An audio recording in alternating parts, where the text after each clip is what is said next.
Are you constantly being asked how do new versus repeat customers respond to different promotions? Or how about which products should we be leading with that convert the best? Or potentially what are those second or third or fourth purchases where we're making sure we understand our repeat customers and taking that information and applying it to our marketing strategies? Well, today we'll be covering the topic new versus repeat customers and really how to leverage data to create tailored strategies. Did you also know that 67%, what you see here on the board, is that repeat customers spend more with you?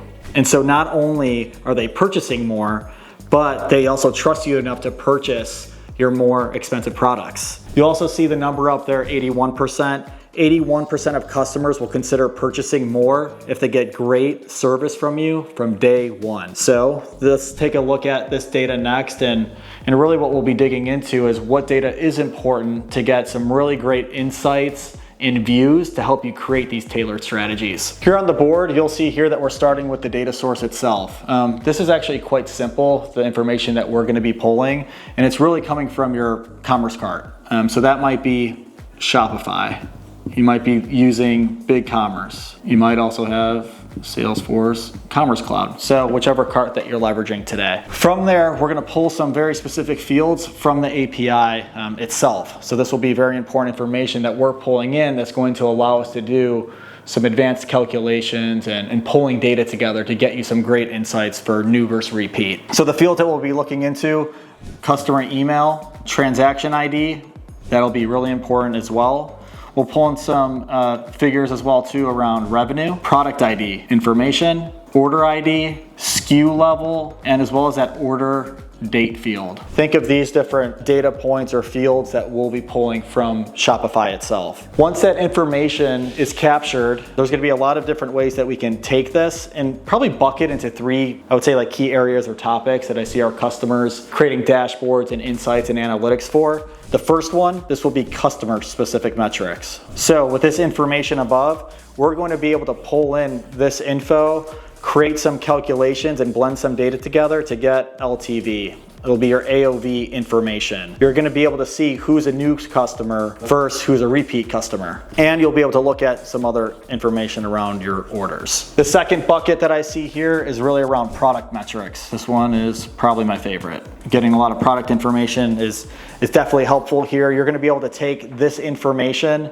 and see things like bundled products. You're also gonna be able to pull some information around that first and second purchase data. So imagine you are able to see who's purchasing what and what you're leading with, and then also those second or third potential purchases. And then lastly, product conversion. A lot of customers and stores that I'm working with, they're really trying to understand, if you're driving a lot of folks to your website, you're trying to see where they're landing, and if they're landing on that page, where you see in those high conversion rates.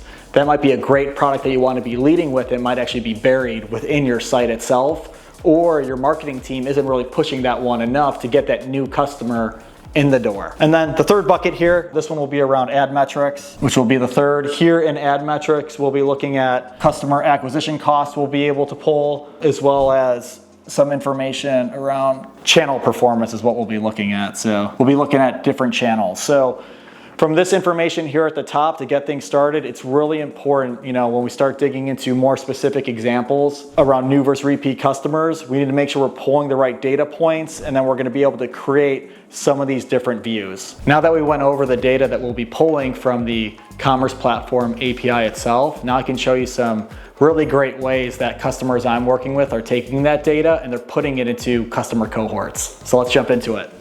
So up here, you'll see one way that we can look at this in this customer cohort example. We're gonna be able to take a lot of that information that we're capturing around the order ID, customer email, the order date, the product and SKU information, and we can put it into a view like this where we're capturing the month itself. So we'll say January, February, March, and April. And we're gonna look at how many total customers we acquired in that month. So in here, you can see that we acquired 100. Out of those 100 customers, you're gonna see that in this next month itself, out of those 100 first, those customers that we acquired that were new, 30 of them came back and repeated and made a purchase. And we can see the time of around how long it takes for this group of customers to make that second purchase within here. So this is like a very simple way of looking at this, from just a how many new customers are we acquiring to how long it takes them to make that next purchase in a time frame. There's another way that you could look at this, which is great. So if you take that data that we're capturing, we can really break this out into another cohort view. So we can do the same thing again. We can look at it from the month itself. We took Jan and we took February and we'll take March. You can then pull in that information and look at it slightly differently, looking at your total new customers, which a little bit simple up here, quite similar, where you might be looking at 200, 300, I'll do 500. And then what we can do from a cohort perspective, instead of looking at it through the lens of the total customers that converted, we can now look at it through revenue itself. And so you might be looking at it, hey, we captured 200 new customers in January. The total revenue that was brought in, we can pretend it's 200,000.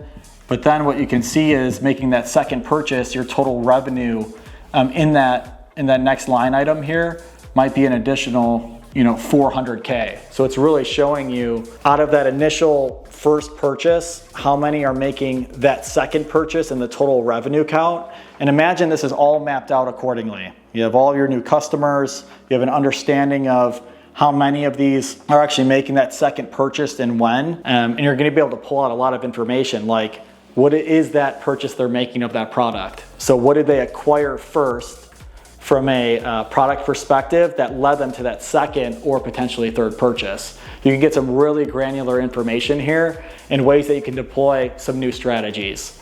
The last part I'll add is you can add more calculations on top of this. I've seen some customers add in LTV and AOV. So there's a number of different ways that you can see this, but I think this really opens up a lot of brands' eyes of being able to see this cohort view and seeing what's converting best. What products are they purchasing first? What are those second products that they're purchasing after that one, and creating unique ways to bundle or maybe put marketing strategies in front of these customers to lead with the right products. If you like this video, click here and check out how to calculate lifetime value.